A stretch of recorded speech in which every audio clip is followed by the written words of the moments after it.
right, welcome, welcome, welcome. Today we changed our location. We are in the Suol label room here. Super cool with this couch. And next to me I have David, aka Trus'me. He was playing at Hallo Montag, right? Yeah. How was your gig? Yeah, it was really fun actually. That was the most fullest and most fun one we had so far. Actually. Yeah? Yeah. Very cool. And we are also in Berlin here, your ex-hometown. How is it to be back here? Still home. Technically Yeah. still home, yeah, right. Yeah, it still feels like home when I come back. But I was living here for 4 years. But at the minute, I'm traveling around and enjoying my freedom of touring. And you should definitely enjoy it as long as you can. Yeah, right. You are from Manchester, right? That's correct. And yeah. as we know, or as I just found out, it has a very deep-rooted music scene, and it had a big impact to you, as well as being an inspiration. So how did you take your inspiration from it? Yeah, I mean, actually, there's two cities that are a big influence. Mm. There's Leeds, because this is where I went to university. Mm-hmm. And there's so many clubs, there's so many parties in Leeds. It's actually where you're coming of age. I was a student. That's actually where I kind of fell into music. But then coming back to Manchester and realizing how rich and like how much culture our city has is so diverse, you know. Yeah. In a bar you hear Moody Man. It's like a common pop track. It's like that's how deep rooted the Chicago, Detroit sound is in Manchester. It's a common thing to hear anything from Theo Paris to Moody Man to Juan Atkins. It's a normal thing to do. So when you grow up around that and you're going to bars and clubs and you're hearing these DJs play very versatile sets, this is just what I believed was the norm. You know, it wasn't till I started touring and DJing that you realize that more people are more segregated with their sounds. So Manchester is really a huge influence on me as a producer, but also as a DJ. Yeah, for sure. Very nice.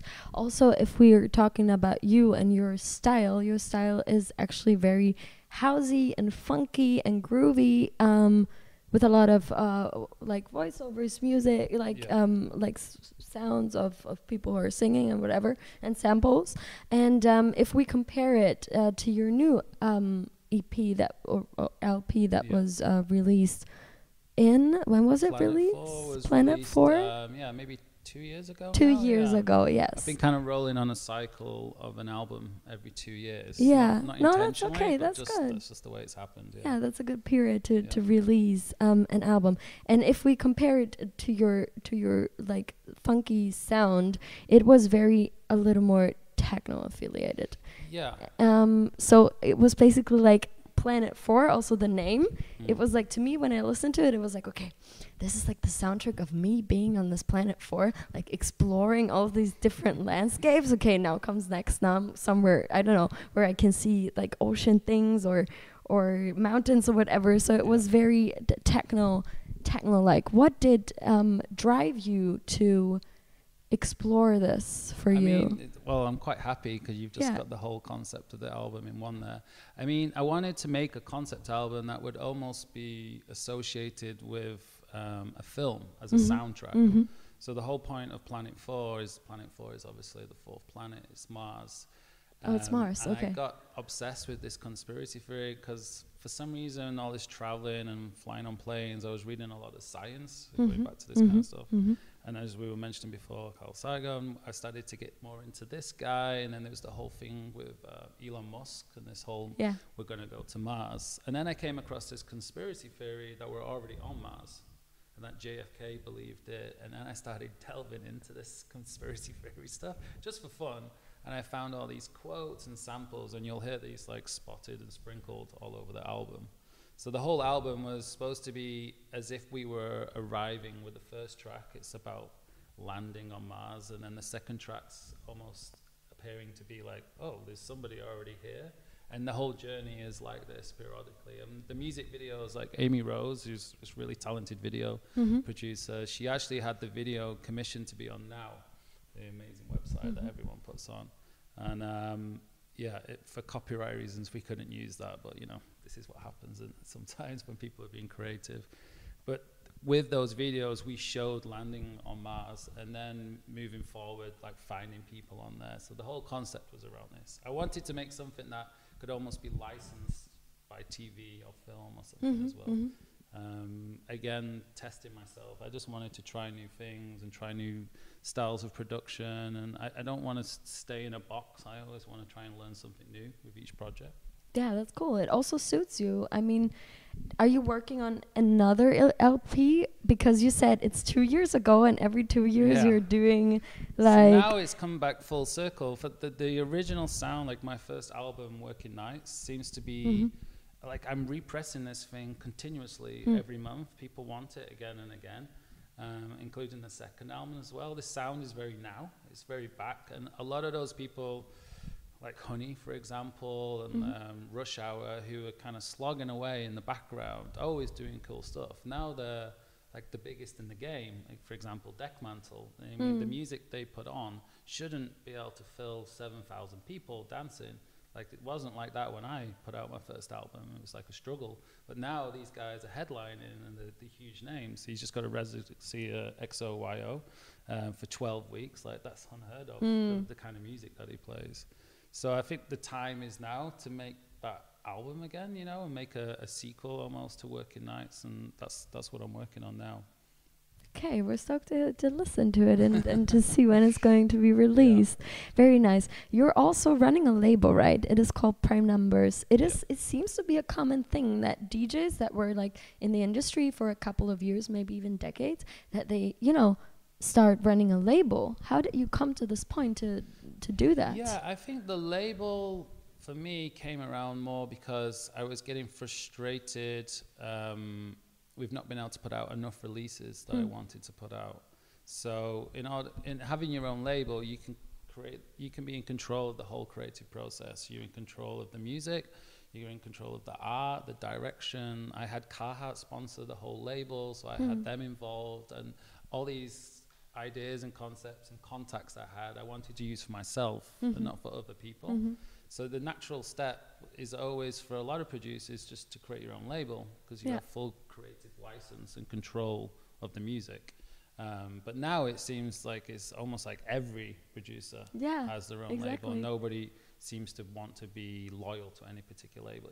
It's very hard to sit down and go like, what are the key labels right now? You know, there's obviously Oscar Ton and stuff, but these are more labels based off the club rather than actual just as a label themselves. There's R&S, you know, there's other DJs out there like Ben UFO who've made a name for themselves by just running a really dope label and not being a producer themselves. So they changed the game as well. But now everybody does it, yeah. I mean, I think it all stemmed from when Beatport kind of made it more difficult to put music out as an independent artist. You had to have 4 or 5 releases to go, which most people don't. So then everyone turned to the vinyl format, and then that's what flooded the market. I mean, when my album came out, there was 12 releases that week. When I put out my 4th album, there was almost 265 releases on the same day. Wow. It's like completely different in like 7, 8 years, you know. So that's the kind of level of vinyl production that's going on now. Yeah, that's true. Vinyl is going crazy. I mean, just in general, if you gave me some music now and I thought this is really hot stuff, I want to put it out, that would have took me between 4 and 6 weeks to get your stuff mastered, pressed, released. Now I have to like plan for a year at least to even think about getting it out, and you're still not 100% sure whether that will be released in time. It's a completely different ballgame. It's a real process now, if you compare it. The whole market's flooded. With just But how do you think how is it gonna end? Like, if it's flooded, someday it has to, you know, come down again and calm down again as well. I really don't know. It just seems to be growing bigger and bigger. Yeah. And bigger. But I mean, there's other websites now that cater for that, like Bandcamp. So you don't really have to do that. There's new pressing plants opening as well. There's a couple of new ones in Norway. There's a couple of new ones opening in America, and I know there's some now opening in China as well, which is interesting. So I guess that's the only way we're going to be able to beat this, is that there's more pressing plants. But the problem is, it's a really fine skill and art to press vinyl. You know, it's like a dying art that's not really being passed on. So that's the other kind of problem that we have as well, is that someone needs to teach people how to run these pressing plants. but it's such a monopoly that people don't want to pass that on, you know. It's like being a goldsmith or something. You only pass it down to your family members, like the skill and the art of it. So it's quite an interesting subject, actually. It is. Do your artists, like the ones that you sign in your label, do they press on vinyl too? Yeah, or I mean, release? most of the people who have released on my label have kind of gone off and done their own thing, or Yeah. are in the process of doing their own thing. I mean, I always just wanted, the label Prime Numbers was just an outlet for myself, but I was just around people at the perfect time, like Linkwood, like Fudge Fingers, Discrete Unit. I mean, I had one of the first Motor City Drum Ensemble tracks when he was transitioning from his broken beat thing to his house thing. But, you know, Actress as well. No one really was like, I mean, people knew who he was, but then he went boom, like straight after that, because he had an album coming out with Honest Johns. And so everyone just went and did their own thing, but that's natural as well. It wasn't a label that was supposed to be like, I want to sign you for 5 albums. It's just, if I had good music, I would put it out. And if I didn't, I would go 7 months without putting any music out. Because I just believed in putting timeless stuff out. It wasn't an income source. I wasn't trying to run a label to make a living. It was just for fun, you know. And that's how the best things comes out. If you do them, you know, with passion and for fun, that is where you don't have like to force yourself to let it lead the way into some whatever successful thing. If you have the luxury of doing that, that's great. Yeah. You know, some labels are running themselves and that's how they make money. But I think that's quite hard to keep a quality control. Exactly. If you're always looking to release something per month or per week, you know. But to speak about quality, regarding your artists, are they like, what is the ethos or what is the style that you look for an artist before you sign him, or what makes you sign him? I just hear something and I love it, you know. It's like I can't really analyze that. I think that's for like other people to analyze what the sound is. But people say Prime Numbers has a sound, but for me it's very varied what's out on the label. I mean, we have Mr. Scruff and Katie Tatham to Actress to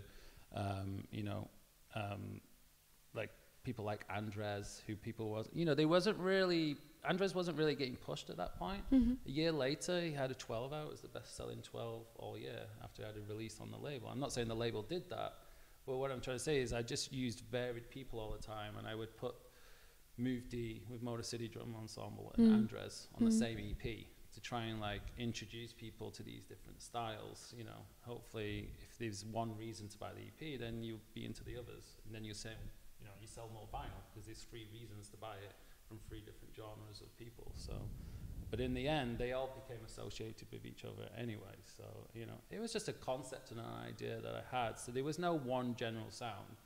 I was just trying to put good music out. That was the only thing I was doing. But it grew up like really fast. It was blooming, right? Till when? Like, when did you start having or building up the label? It was from 2007. I was having my first releases with the Chicago label.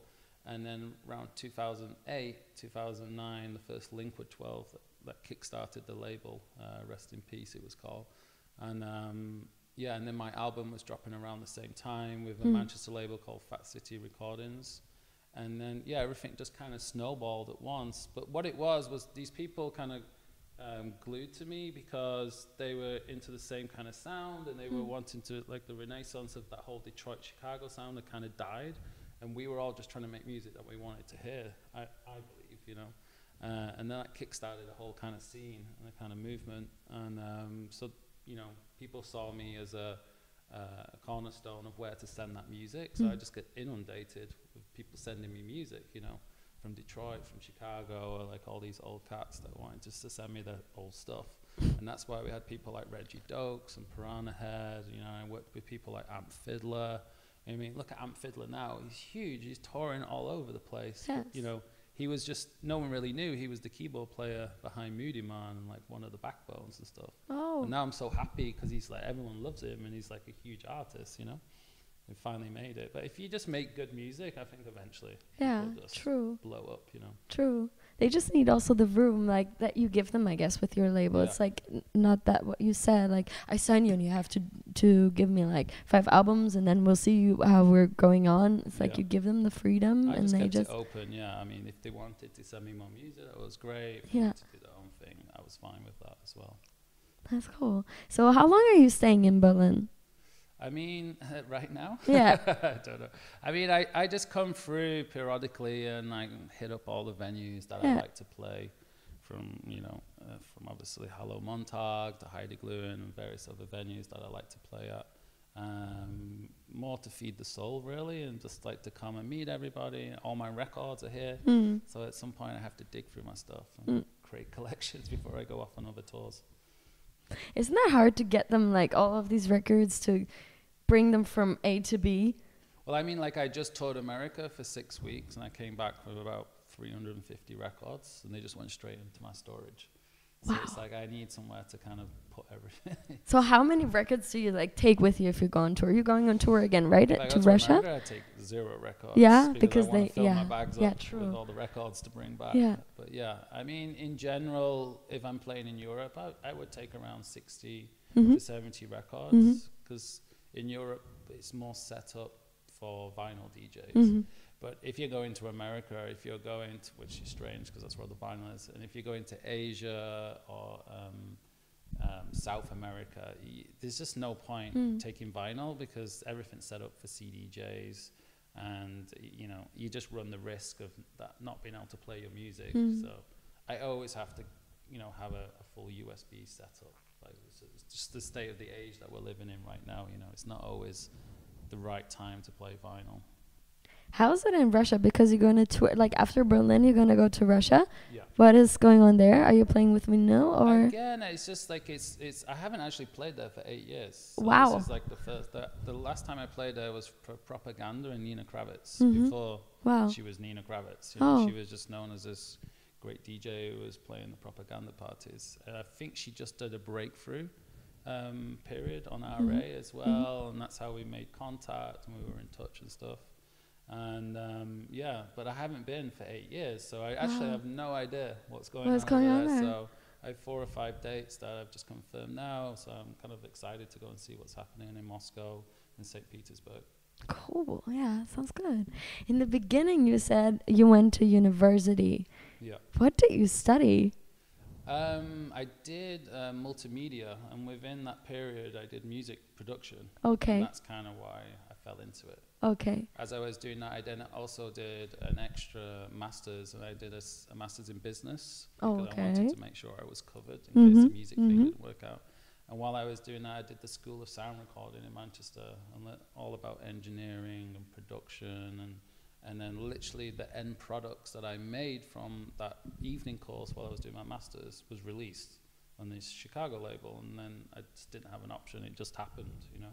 Next minute I was DJing everywhere, and then, you know, sat here. So, not that it's not cool that you're having this path, but what would have happened? Like, who would you be now if that wouldn't have happened? Like the release in Chicago. Like, I'm obsessed with food. Like, food is like a massive passion. Me too. So I would probably be running some restaurant, or I would be cooking. Yeah. I love comedy as well, and like, I don't know. There's many things that I still want to do now that I'm looking into at current.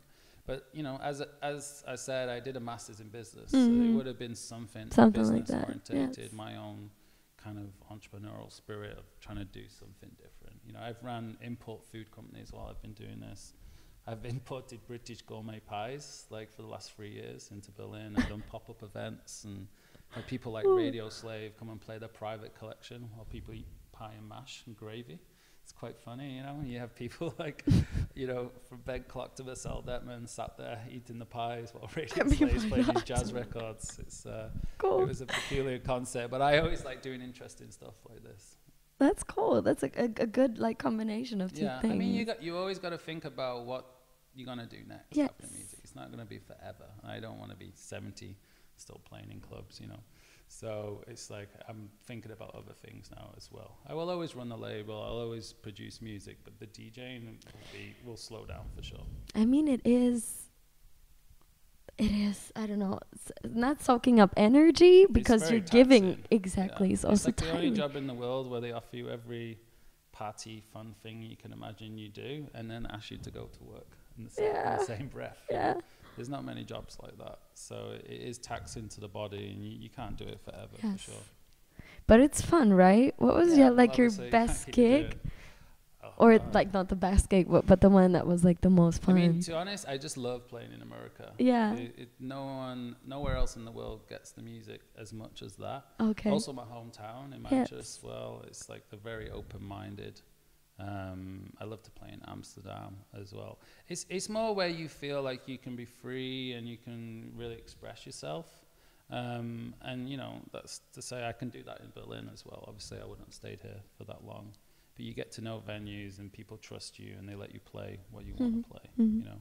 But that's one of the cool things about Berlin. It's like it's less about the headliner. It's more about the club. So you can just go there and be free and just play, you know. You're not feeling like you have to bang it out, for example, and you have to deliver because they came for you. No one's coming for you. They're coming for the club. You just happen to be there DJing, you know. So that's kind of a nice relief sometimes when you go play these gigs in Asia and they just stand there looking at you, you know, waiting to see if you can entertain them or not. That's kind of a bit stressful. Yeah, that's true. It's like a pressure that you have. Yeah. But yeah, that's better. Better in Berlin then. We also talked before we started the interview about Lisbon. Yeah. What is your opinion on it? Like, I'm just in love with Lisbon. It has, first of all, just talking about my food passion, it has amazing ceviche everywhere. Oh yes. It's that raw fish, right? Around the beach. Yeah, it's raw fish, anything from like prawns to salmon. Oh my god. Okay. And it's just amazing. I'm eating it every day. But also the people there are so friendly, and you know, and it's a beach city. Everything revolves around beach life. The weather's incredible. It's so insanely cheap. Everything from taxis to food to a coffee and a pastel de nata never is over €1 wherever you go. It doesn't matter the swankiest restaurant to the, you know, the basement bin. But it's just, you know, it's a whole different kind of mindset. And a lot of Berliners have moved there, like the cool Berliners, and they've kind of like set up camp in different areas, and they're doing food pop-ups and art exhibitions and running their own events, and it's kind of like a home from home over there, but with cheaper food and better food and, you know, better lifestyle, basically. So yeah, I'm in the process of moving there right now. Like really moving there? Full on moving there, yeah. Cool. It's a slow process, but I'm doing it. But maybe in the next years, why not? Yeah. Absolutely. What else can we expect from you? So I'm working on this new album now, like I said. Can't really announce exactly what's going on there because I'm just finishing it. It's an album I've kind of worked with people in Australia, in America. I've worked with a keyboard player that's one of the keyboard players for Arrested Development, and various vocalists I've met in LA and stuff as well, with a friend of mine, Benjamin, who's one of the chief Red Bull sound engineers over there, so I've been working with him. So it's been a long time coming. It's a lot of culmination of music, so I'm just in the process of arranging and finishing that now, so that's my main focus at the moment. It's good to hear about it. It's like from every, I don't know, from every genre, whatever, something that is coming. Yeah. So exactly, that's cool. That's good to see that you're. I wanted a whole collaboration with everybody I've kind of known over the years, and just try to do a little something with them, and then see what comes out of it. Well, we're stoked, and we're gonna tell everybody as good as we can about your news. Okay, thank you so much, David. It was a cool interview. Cheers. Cheers.